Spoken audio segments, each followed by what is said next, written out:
I stood behind the shatterproof glass of the International Arrivals Hall at JFK, about 20 feet from the Customs and Border Protection checkpoint. The air hummed with the electric buzz of 1,000 reunions, the screech of luggage wheels on tile, and the disembodied voice of the announcer calling out final boarding calls. Yet, through it all, the CBP officer's words sliced through the noise and struck my husband, Mark, like a physical blow. Mr. Mark Peterson, your residency status has been flagged for revocation pending a federal investigation. You are inadmissible to the United States. Please come with us. I watched Mark freeze, the confident swagger draining from his body, leaving a pale, hollowed-out shell. Behind him, my mother-in-law, Carol, stood beside a luggage cart piled high with designer shopping bags. The thick layer of foundation on her face seemed to crack under the harsh fluorescent lights as her perfectly painted red lips parted in a silent, horrified gasp. She lunged forward, her voice a shrill tear in the fabric of the terminal's calm. "What are you talking about? My son is a vice president. He's a respected businessman. How dare you restrict his entry?" A swarm of a dozen family members crowded behind them, a chaotic chorus of shouts, curses, and panicked sobs erupting like a hornet's nest kicked over. I didn't step forward. I just stood there, my fingernails digging into my palms, watching the man who had once promised to hold my hand for the rest of our lives frantically search for an escape that didn't exist. In that moment, I felt a strange, hollow lightness in my chest. 3 months ago, I couldn't have imagined witnessing this scene. That day was a Sunday morning with the kind of soft, hazy sunlight that makes a New York City apartment feel like the calmest place on earth. I was sitting on the balcony of our condo, my laptop open to a design blueprint, a cup of coffee growing cold beside me. Mark's phone, lying on the table, buzzed once. The screen lit up, and a text notification popped up for a split second, impossible to ignore. "My love, last night was incredible. I'm still sore this morning." I felt a jolt, as if someone had poured ice water down my spine. The sender's name was Jessica M., and the profile picture was a girl with wide, filtered eyes and glossy, pouting lips, the kind of girl who looked at least 10 years younger than me. I quickly flipped the phone face down, my hand shaking, as if hiding the screen could somehow stop my world from exploding.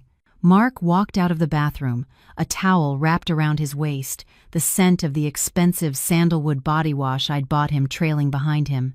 It was a scent that used to make me feel secure, a scent that meant my person. He toweled his hair, glanced at the phone, and picked it up without a second thought. I forced my voice to sound normal. "Busy at work lately, honey?" He glanced at the screen for a fraction of a second. I saw his brow twitch, then immediately relax into a smooth, practiced mask of indifference. "Yeah, it's been crazy. We have a team-building trip coming up next week. I probably won't be home this weekend."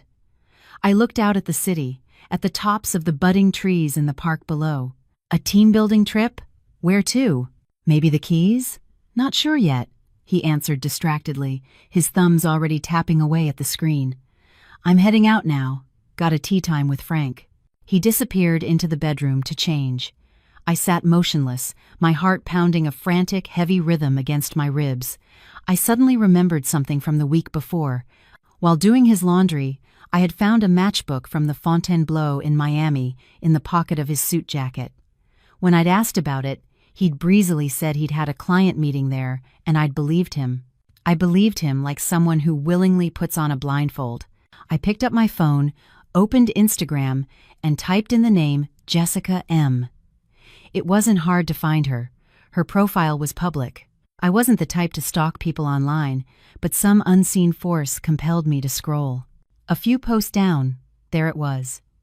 A selfie of her on a white sand beach, a distinctive curved palm tree, and a wooden sign in the background, the unmistakable signature of the Fontainebleau resort. Her caption read, "Weekend getaway with my favorite person is less than 3. I heard the clinking of hangers in the closet and the soft thud of a dresser drawer closing. A question echoed in my mind with terrifying clarity. If it was a company trip, why did his favorite person happen to be at the exact same resort during his client meeting? I stood up and walked to the bedroom door. I didn't shout, I didn't cry. I just spoke loud enough for him to hear. "Mark?" "What?" he answered, his voice slightly annoyed. "You said you had a client meeting last weekend. Why did Jessica post a picture from the same resort in Miami you mentioned?" There was a short, sharp silence, the kind that happens right before a car crash. He walked out, his shirt half-buttoned, his face tight. Her department was there too. The company organized it. "Why are you asking?" I managed a small, cold smile. "Then there must be an official announcement. I'll just check with HR to see what the budget was for that trip." His expression changed. The annoyance vanished, replaced by a look I'd never seen before, the look of a stranger evaluating a threat. "Don't you have better things to do?" "No, I don't," I replied, my voice perfectly level. "I just don't like being treated like an idiot." His phone buzzed again. He glanced at it, then grabbed his jacket. "Emergency at the office. Don't wait up for dinner." The front door slammed shut, and the sound of the elevator descending was like a mournful sigh. I stood alone in the living room, looking at the home we had built over 5 years. Suddenly, everything felt foreign and cold, as if the warmth had been sucked out of the room, leaving behind nothing but an empty stage. That evening, at 8 p.m., the doorbell rang. I assumed it was Mark, having forgotten his keys. But when I opened the door, it was my mother-in-law, Carol. She was dressed in a tailored sheath dress, her hair perfectly coiffed, her high heels clicking on the hardwood floor like a judge's gavel. "Why are you here at this hour, Carol?"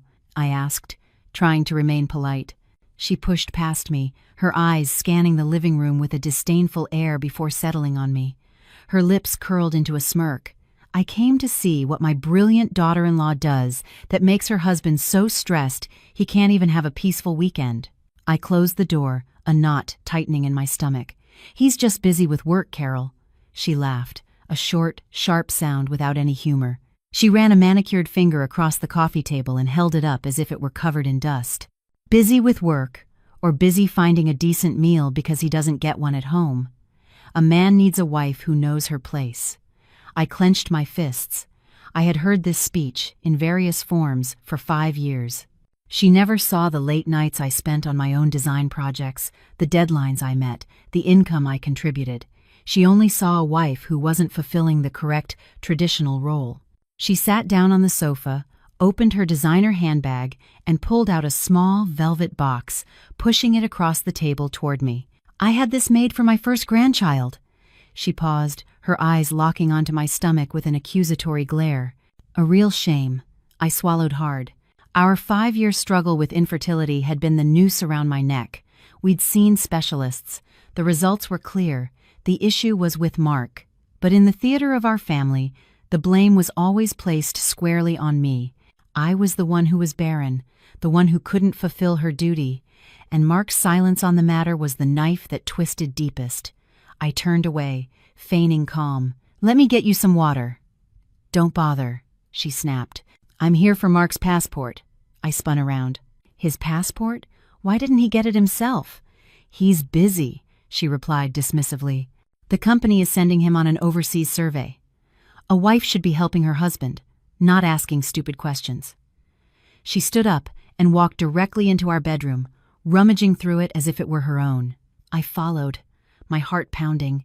Mark had always told me that only he knew the combination to the safe in our home office, but I watched as Carol confidently keyed in a sequence of numbers. The safe clicked open. She retrieved the passport and tucked it into her purse. My own voice sounded hoarse. "How did you know the code?" She turned, her eyes cold as steel. "It's his birthday. You think a mother doesn't know her own son's birthday?" She walked past me, the scent of her strong, cloying perfume filling the air. "Worry about being a wife, dear. Stop snooping through phones and meddling with his colleagues." She let herself out, leaving me standing in the silent hallway. A horrifying thought snaked its way up my spine. If she could walk in here, open our safe, and take his passport as if it were the most natural thing in the world, then who was I in this marriage? What was my role in this elaborate play? That night, Mark didn't come home. At 3 a.m., he sent a text. "Sudden business trip. Back next week."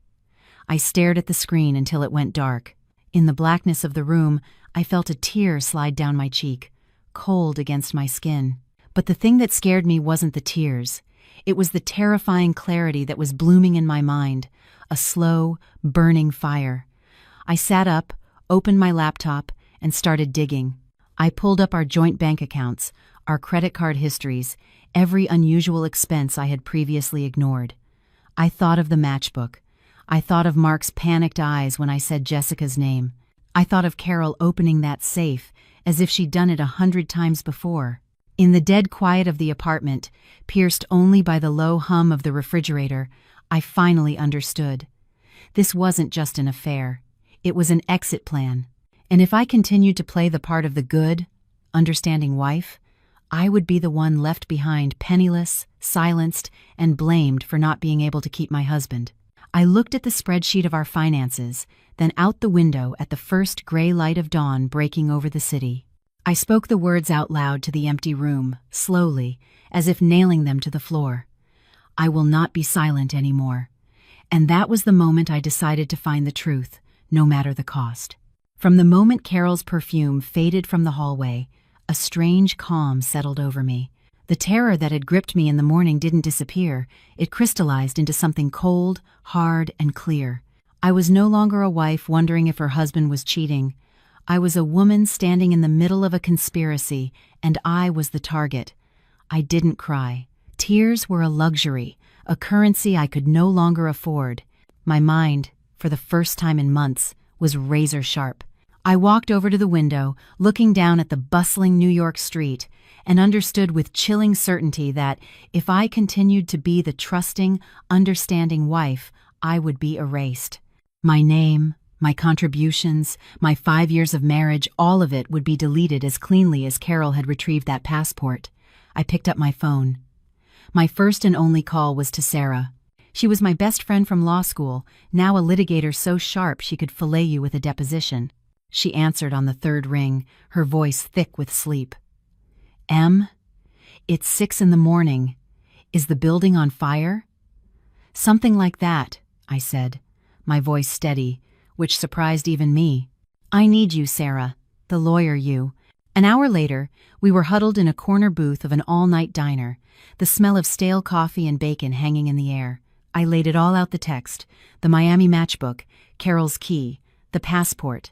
Sarah listened without interruption, her expression shifting from sleepy concern to a focused, icy glare. She didn't offer condolences. She just slid the salt shaker to the side and said, "Bank statements, joint accounts, credit cards, everything. Now." That afternoon, we sat in her office conference room, surrounded by stacks of paper, what I had previously seen as the normal ebb and flow of a successful couple's finances, Sarah saw as a battlefield. "Look here," she said, her pen circling a $5,000 withdrawal from 6 weeks ago. The memo line read, "Client hosting." And here, 2 weeks before that, $7,500 for project development. She lined up 5 similar transactions over the past 4 months, all for large, round sums, all with explanations so vague they were meaningless. "These aren't business expenses, Emily. These are cash withdrawals disguised as business expenses. He's draining the account, slowly enough that you wouldn't notice." The words hit me harder than the text message. This was calculated. This was theft. "What do I do?" I whispered. Sarah looked me straight in the eye. "You gather evidence. And you do not, under any circumstances, let him know that you know. We're past saving the marriage. This is about saving you." That's when she recommended David. He was a private investigator, a former NYPD detective who specialized in complex marital asset investigations. His office was a small, nondescript room in a building in Queens, and he had the tired, patient eyes of a man who had seen every flavor of human betrayal. I told him everything. He listened, took a few notes, and said in a quiet, gravelly voice, "You want to know where he is and where the money is going. I'll get you a preliminary report in 3 days." The wait was agonizing. I went through the motions of life. I went to my design studio. I talked to clients. I came home to the apartment I now saw as a stage set for a play in which I was the only one who didn't know her lines. Mark came home late, smelling of a different restaurant every night, his excuses about work becoming more elaborate, more theatrical. I played my part perfectly. I was the concerned wife, warming his dinner, asking if his day was stressful, never letting the slightest crack appear in my facade. On the third day, an email from David arrived. The subject line was simply, "Report." I locked my office door, my heart hammering against my ribs. There were a dozen photos. Mark, his arm wrapped tightly around Jessica's shoulders as they walked into a gleaming high-rise lobby in Brooklyn. Jessica, laughing as she swiped a key fob to call the elevator, her head resting on his chest. Them, together, carrying grocery bags, looking for all the world like a happy couple settling into their new home. Then came the text of the report. The apartment was a 2-bedroom with a view of the Manhattan skyline. Rent was $5,000 a month. The lease was signed 3 months ago, not in Mark's name, but under the name of his company, listed as a corporate housing expense.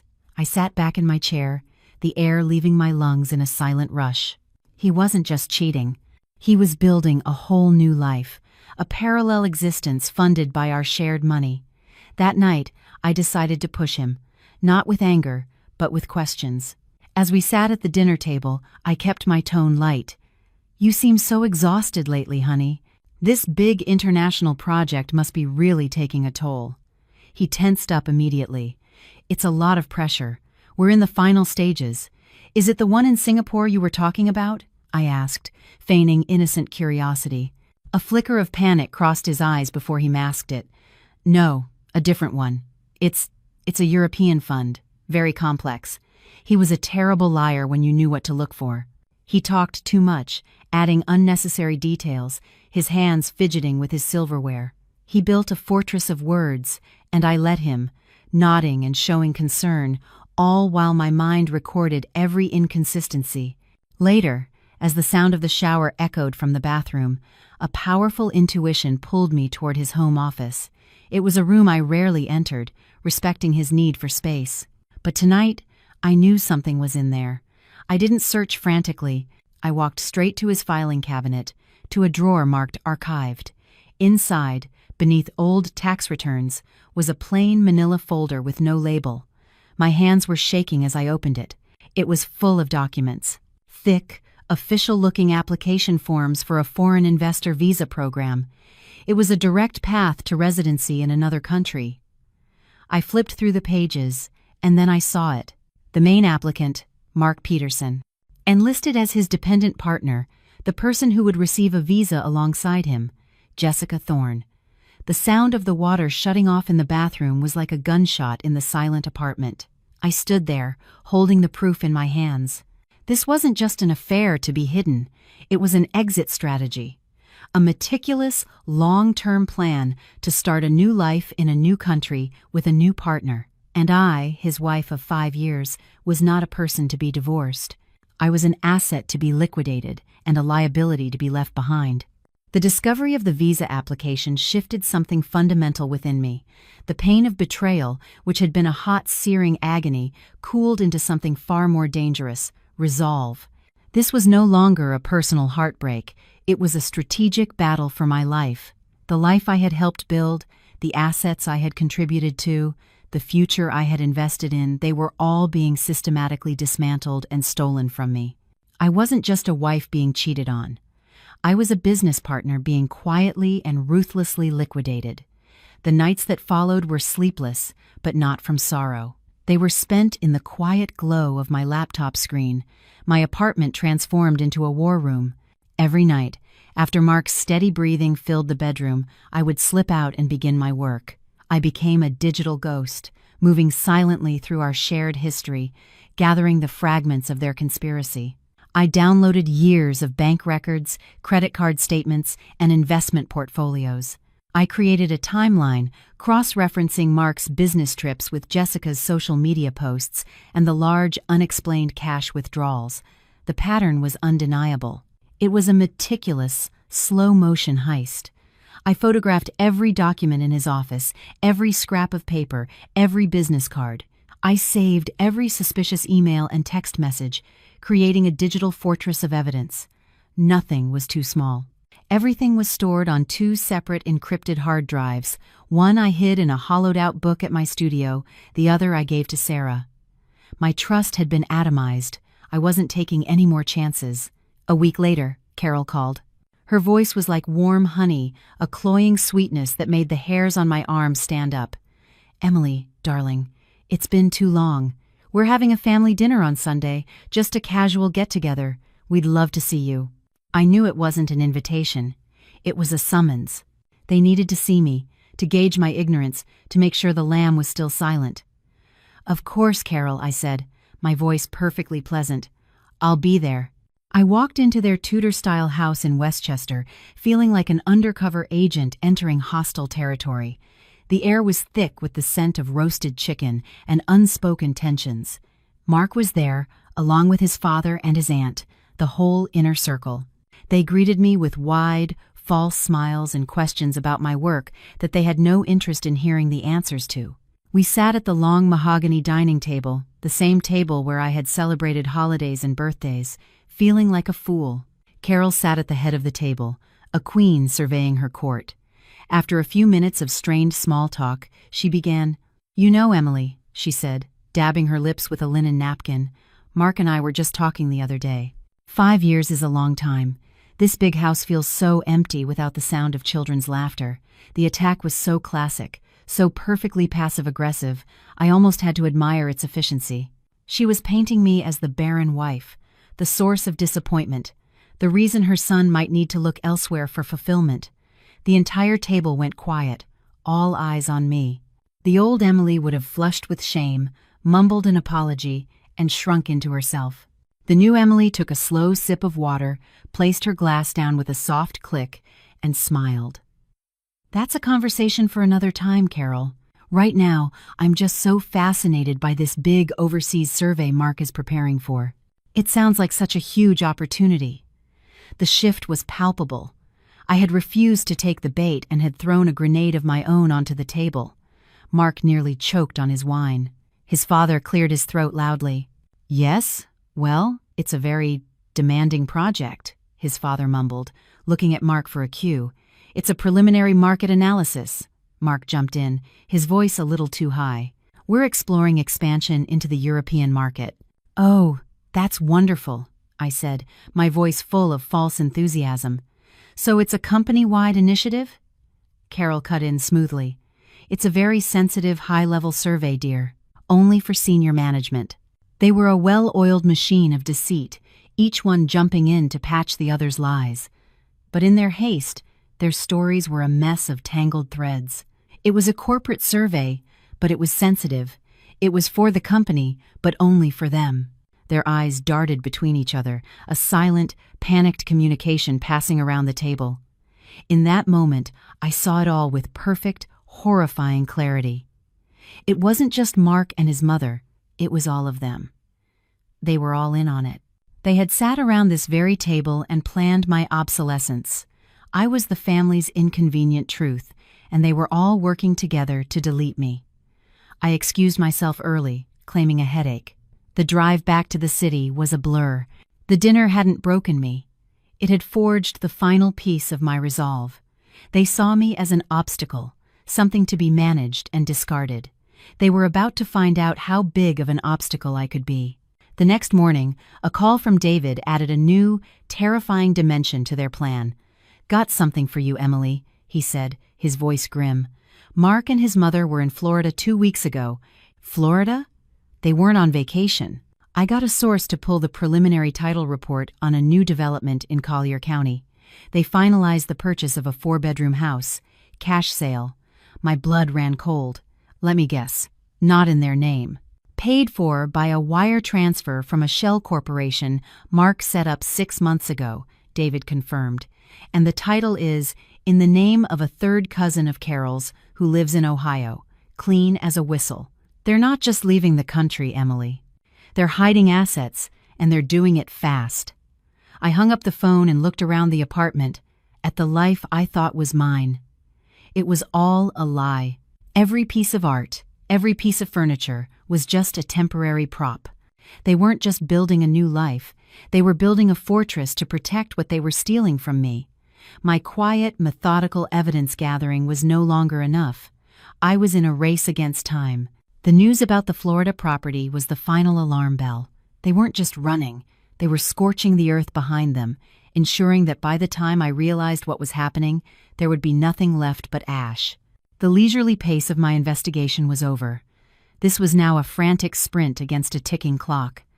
2 days later, David called with the information that lit the fuse. "Emily, I got the date," he said, his voice stripped of its usual professional calm. "Your husband, his mother, and Jessica Thorne have their visa interviews scheduled." "When?" I asked, my knuckles white as I gripped the phone. 2 weeks from today, at the consulate here in New York. This is the final step. After this, they're clear to transfer the bulk of their funds and leave. 2 weeks, 14 days. The number echoed in the sudden silence of my studio. Everything I had worked for, every piece of evidence I had gathered, would be worthless if they got on that plane. All my proof of their lies would mean nothing if the assets were gone, and the perpetrators were on the other side of the world, sipping champagne in their new, stolen life. I immediately called Sarah. "They have a date," I said, the words coming out clipped and fast. "We're out of time." Sarah's response was instant and decisive. "Meet me at my office in an hour, and bring the drives. It's time to pull the pin." The conference room, which had been our quiet sanctuary for analysis, now felt like a command center on the eve of battle. Sarah had already cleared her schedule. She had a junior associate pulling case law while she mapped out our strategy on a whiteboard. "We can't just file for divorce," she explained, her marker moving with sharp, angry strokes. "That's too slow. They'll be gone before the first hearing. We need a tactical strike. We're filing an emergency petition for a temporary restraining order. We're not just freezing the joint accounts. We're going after the business accounts he's been using to launder the money. Can we do that? He made the mistake of using corporate funds to pay for his girlfriend's apartment and to buy that house in Florida," she said with a grim smile. "He pierced the corporate veil. Now we get to rip it open." For the next 3 hours, we worked with a furious, focused energy. We assembled a package so damning it felt radioactive. The bank statements showing the slow, steady bleed of cash. The photographs of Mark and Jessica at their Brooklyn love nest. The rental agreement for that apartment, paid for by his company. The wire transfer records for the Florida property, funneled through the Shell Corporation. And the crown jewel, copies of their visa applications, an undeniable declaration of their intent to flee. It was a mosaic of greed and deceit, and it was airtight. By the end of the day, Sarah had filed the petition electronically with the court. "The storm is coming, Em," she said, her hand resting on my shoulder. "Are you ready?" "I'm ready," I said, and for the first time I felt no fear, only a cold, hard certainty. The storm broke the next afternoon. I was at my studio, trying to focus on a design schematic, when my phone erupted. It was Mark. I let it go to voicemail. He called again. And again. On the 5th call, I answered, putting the phone on speaker. The voice that came through was not the smooth, controlled tone of my husband. It was the raw, guttural roar of a cornered animal. "What did you do?" He screamed, his voice cracking with disbelief and fury. "My accounts are frozen. The company's accounts. They're saying I can't touch anything. What the hell did you do, Emily?" I held the phone away from my ear, my heart beating a steady, rhythmic drum. "I protected myself, Mark," I said, my voice calm. "You should have thought of that. Protected yourself? You've just torpedoed my entire company. My business partners are calling. The bank is calling. You have no idea what you've just done." "Oh, I think I do," I replied softly. "I've stopped you." I ended the call before he could respond, my hand perfectly steady. The man who had meticulously planned my erasure was now in a blind panic because I had refused to be erased. An hour later, my doorman buzzed. "Ma'am, a Mrs. Peterson is here to see you. She seems very insistent. I knew this was coming. Send her up." When I opened the door, Carol stood there, her face a mask of incandescent rage. The perfectly coiffed hair, the expensive silk blouse, it was all there, but it was undone by the sheer venom in her eyes. She didn't wait for an invitation, pushing past me into the apartment. "You ungrateful little witch," she spat, her voice a low hiss. "After everything we've done for you, this is how you repay us? You're trying to destroy my son." I closed the door quietly and turned to face her. "What you did for me was help your son systematically steal from me while planning to abandon me. Don't mistake that for kindness." Her jaw dropped. The pretense was gone. "He was going to provide for you," she shrieked. "He was going to give you a generous settlement once he was established." "You mean once the money was safely in another country and I had no legal recourse? That kind of generous settlement?" I asked. "You were never good enough for him," she finally screamed, her composure shattering completely. "A washed-up designer with no family name who couldn't even give him a child. You were a placeholder, and you were too stupid to even see it." I didn't flinch. I just stood there, letting her poisonous words wash over me. The old me would have been shattered, reduced to tears, but the new me felt nothing but a profound, clarifying pity. She wasn't a monster. She was just a desperate woman whose perfect plan had just blown up in her face. "Is that all, Carol?" I asked, my voice even.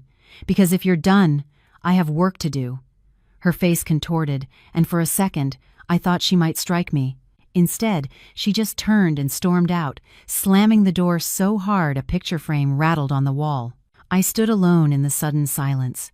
The war was no longer a secret. It was out in the open, and the first shots had been fired by me. They had underestimated me. They had seen a quiet, compliant wife. They never imagined I could be a formidable opponent. That was their mistake. And it was going to cost them everything. The slam of my front door behind Carol was not an ending. It was the declaration of a new kind of war. The initial shockwave of the frozen accounts had been a blunt force attack. What came next was a more insidious form of combat, a slow, suffocating psychological siege. They had failed to break me with rage, so now they would try to grind me down with guilt. The campaign began the next morning. My phone started ringing, and it didn't stop. The first call was from Mark's aunt, a woman who usually only spoke to me at holidays. Her voice was syrupy with feigned concern. "Emily, dear, I heard there was some misunderstanding. I know you're upset, but you can't let your emotions get the better of you. Think of the family. You're tearing the family apart." I said nothing. "A man's reputation is all he has," she continued, her tone hardening slightly. "You wouldn't want to be the woman who destroyed a good man over a little mistake, would you?" "Thank you for your concern," I said, my voice as flat and empty as a dial tone, and hung up. An hour later, it was a mutual friend, a man from Mark's golf club. "Mark's in a real bind here. This legal thing, it's a mess. He told me he still loves you. He just made a stupid mistake. Can't you two just talk this out?" "Don't be so vindictive." They had their talking points. Emotional, vindictive, tearing the family apart. A little mistake. They were trying to build a narrative where I was the villain, the scorned, hysterical woman burning everything to the ground out of spite.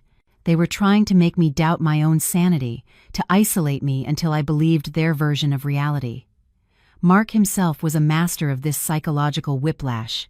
In the morning, I'd receive a long, pleading text message. "Emily, please." I messed up. I was scared and I made the worst mistake of my life. "Don't throw away 5 years. I know we can fix this. I still love you." But by the afternoon, after I failed to respond, a venomous voicemail would follow. "You have no idea the trouble you're in. You think you can take me on? You will walk away from this with nothing. I will make sure of it. You will regret the day you ever crossed me." The threats didn't scare me anymore. They were the desperate flailings of a man who had lost control. I saved every message, every voicemail, and forwarded them all to Sarah. They were just more bricks in the wall of evidence we were building. While they focused on my psyche, I focused on their actions. I kept David on the payroll, telling him to shift his focus from asset tracking to intelligence gathering. "They're desperate," I told him, "and desperate people get sloppy. I want to know what their next move is." A few days later, he called. "They're not just trying to pressure you," he said, his voice low. "They're trying to find leverage. They've hired someone, an opposition researcher. He's been making quiet calls to some of your former colleagues, even an ex-boyfriend from college. They're looking for dirt, Emily, anything they can use to discredit you. A cold dread washed over me, but it was quickly replaced by anger. Their arrogance was boundless. They were the criminals, yet they were trying to put me on trial. "Let them dig," I told David. "There's nothing to find." But their desperation did make them sloppy, just as I'd predicted. The mistake came from Mark's uncle, his father's brother and a silent partner in the business. He was a hot-headed man who saw himself as the family fixer. David called me late one night, an unusual urgency in his voice. "You need to hear this," he said, and played a recording. The audio quality was slightly muffled, but the voice was unmistakably the uncle's. He was talking to one of Mark's business partners, clearly trying to rally support. "She won't back down," the uncle was saying, his voice thick with frustration. "The lawyers, the court order. She's trying to ruin us." Well, if she won't listen to reason, maybe she needs a different kind of message. Something to remind her that Brooklyn can be a lonely place for a woman living by herself. Something to make her feel a little less safe. I stopped breathing. This wasn't a vague threat from an angry ex-husband anymore. This was a veiled, chilling promise of intimidation, a suggestion of physical threat. It crossed a line from a bitter civil dispute into something far darker. I sent the file to Sarah immediately. She called back within minutes, her voice devoid of all warmth. "They just handed us the keys to the kingdom, Em," she said. "This recording changes everything." "What does it mean?" "It means this is no longer just about hidden assets and a divorce," she said, her voice like chipping ice.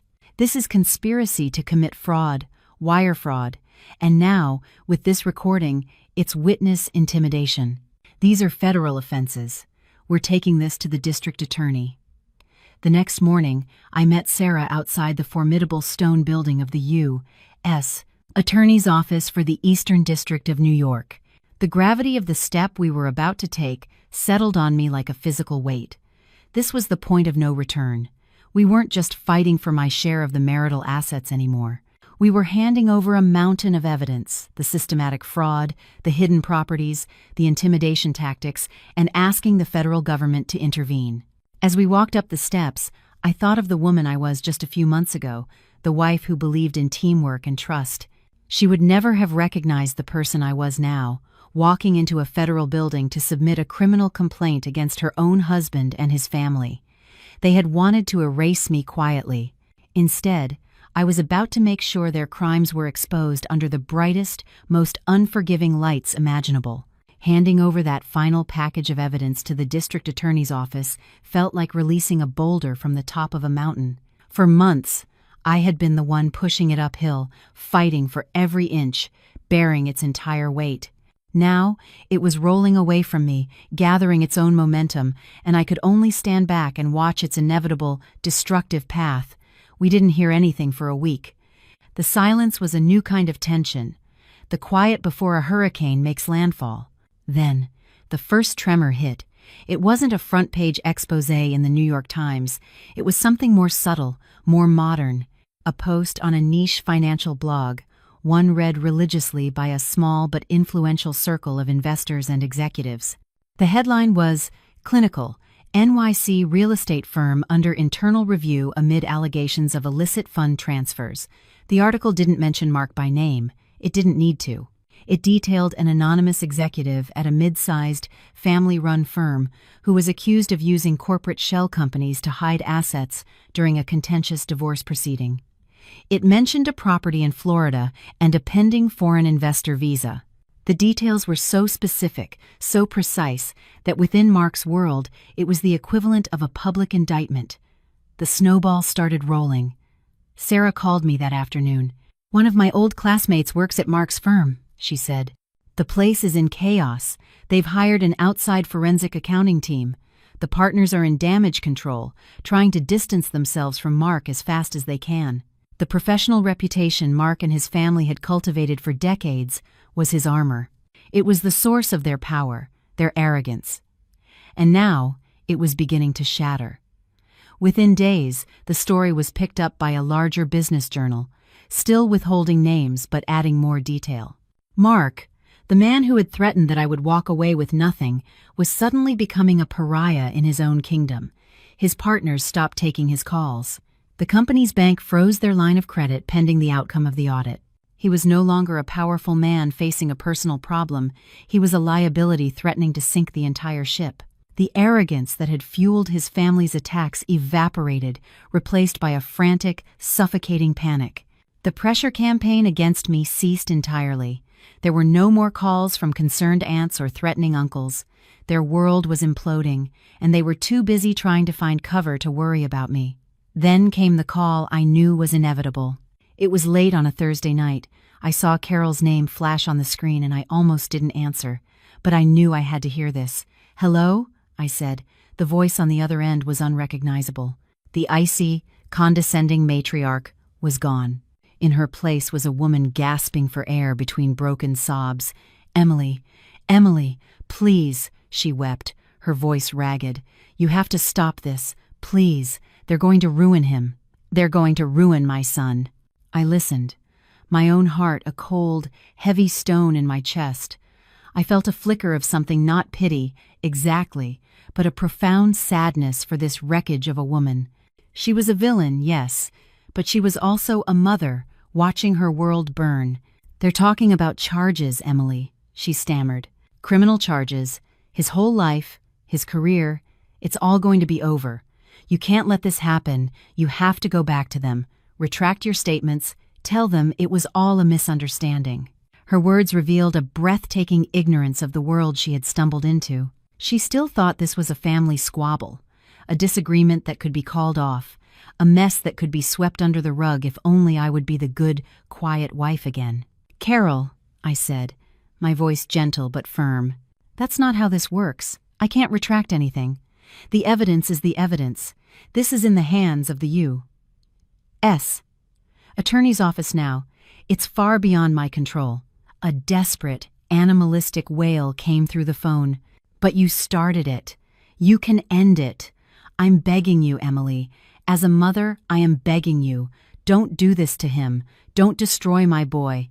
I closed my eyes. Her boy, her son, a man in his late 30s who had conspired with her to defraud his own wife.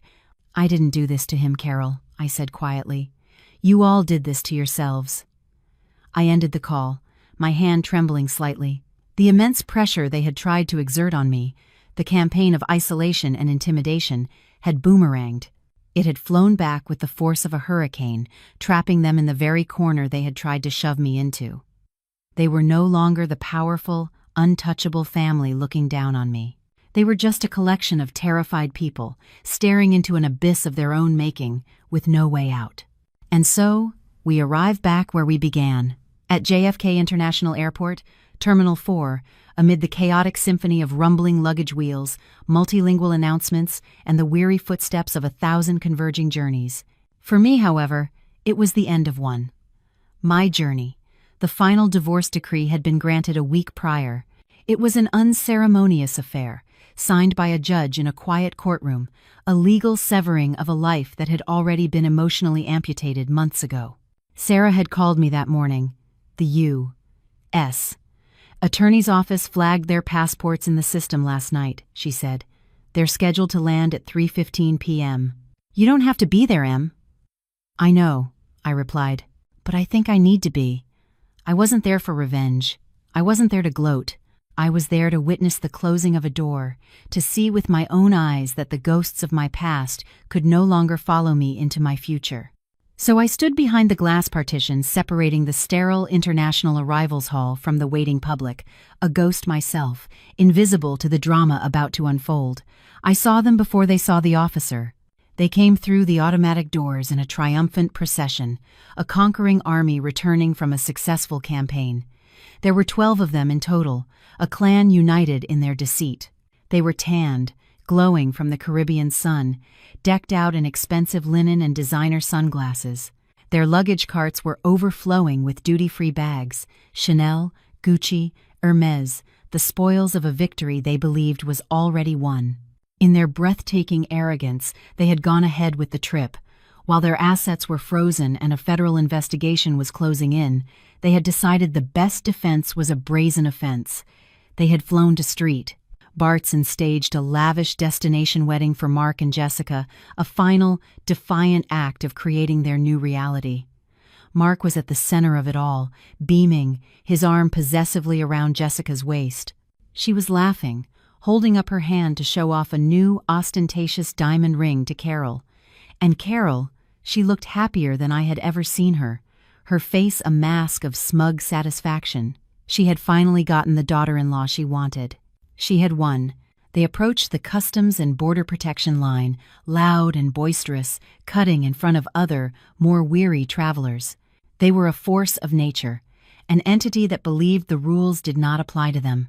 They were directed to a single kiosk, and Mark strode forward, the patriarch of his new life, slapping his American passport down on the counter with an air of entitlement. I was too far away to hear the words, but I didn't need to. I saw the officer, a man with a tired, impassive face, scan the passport. I saw him look up at Mark, then back at his screen. He typed something. Then he typed again.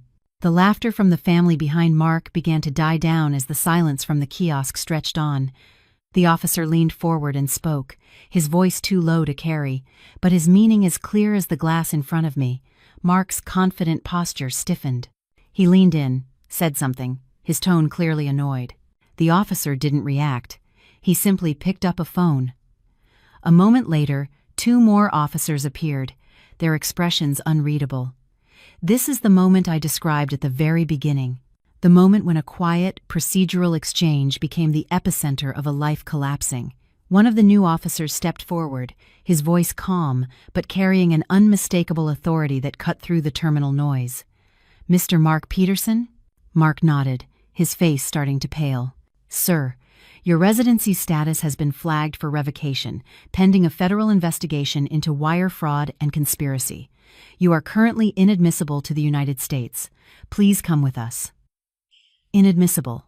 The word hung in the air, cold, sterile, and absolute. It was a bureaucratic term for exile. Carol gasped, a hand flying to her mouth, her face cracking like fine porcelain. "What are you talking about? My son is an American citizen. This is a mistake," she cried, her voice shrill. The officer turned his impassive gaze to her. "Ma'am, his citizenship is under review due to the nature of the allegations, as are the visas of all accompanying family members who are listed as beneficiaries in the associated financial structures." The blood drained from the faces of the entire entourage. The designer shopping bags suddenly looked cheap and absurd. Their sun-kissed tans looked sickly under the harsh fluorescent lights. Their victory parade had turned into a perp walk. The family, once a unified, impenetrable fortress, dissolved into a panicked mob of individuals, shouting, crying, pointing fingers. The sound of their world ending was not a boom, but a chaotic, pathetic whimper. I watched them being led away to a secondary inspection room, a drab, featureless place where their power and money meant nothing. Mark glanced back one last time, his eyes sweeping across the crowd, and for a split second, they met mine through the glass. There was no anger in his gaze, no hatred. There was only a hollow, dawning comprehension. He finally understood. He hadn't been fighting a scorned wife. He had been fighting the consequences of his own actions. I turned and walked away. I didn't need to see any more. I walked out of the terminal and into the crisp afternoon air. The sky had never seemed so blue, so vast. I didn't feel joy. I didn't feel triumph. I felt a profound, quiet, and overwhelming sense of relief.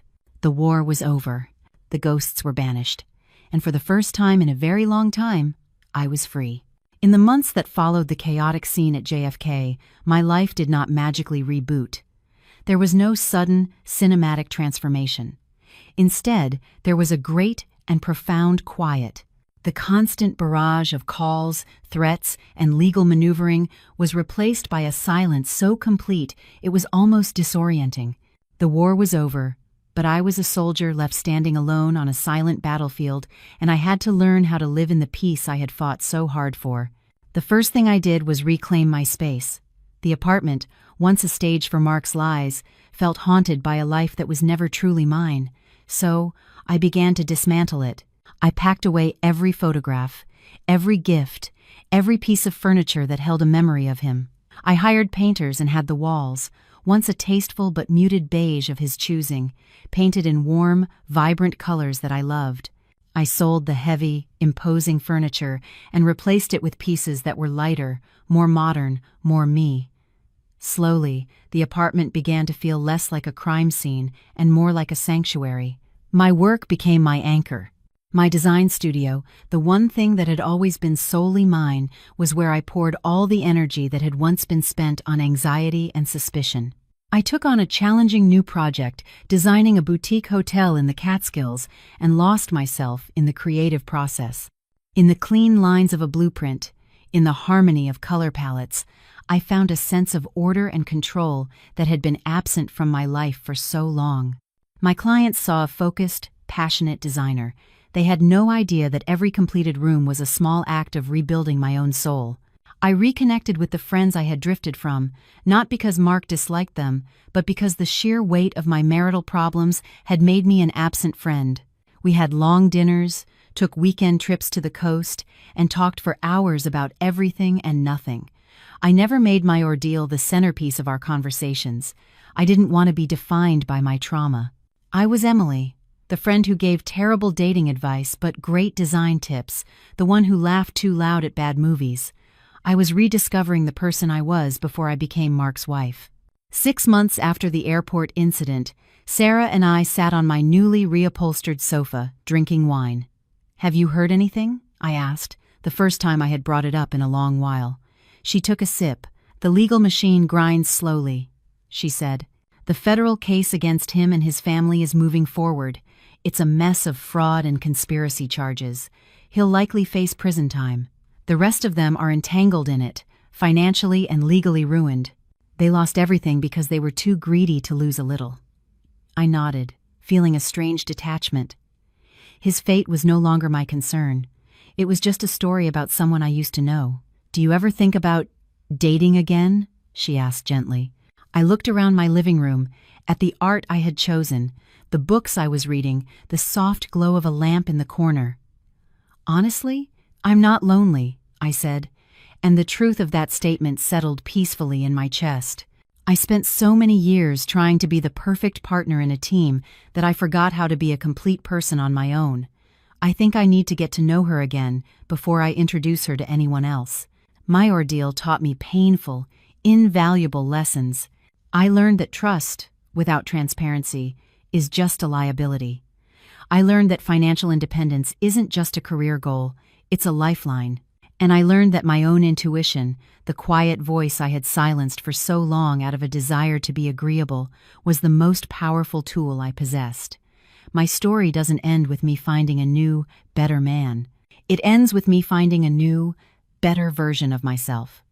It ends here, in this quiet moment, in my own home, on a sunny Tuesday afternoon. The light is streaming through the large windows, casting long, warm patterns across the wooden floor. I am sitting at my drafting table, a pencil in my hand, sketching the initial designs for a new project. The music playing softly in the background is a jazz piece I love.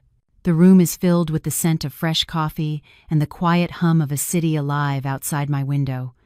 I am not looking back at the rubble of my old life anymore. I am looking forward, at the clean, white space of the page in front of me, ready to design what comes next. And for the first time in a very long time, the future feels like it is entirely, wonderfully, and peacefully my own.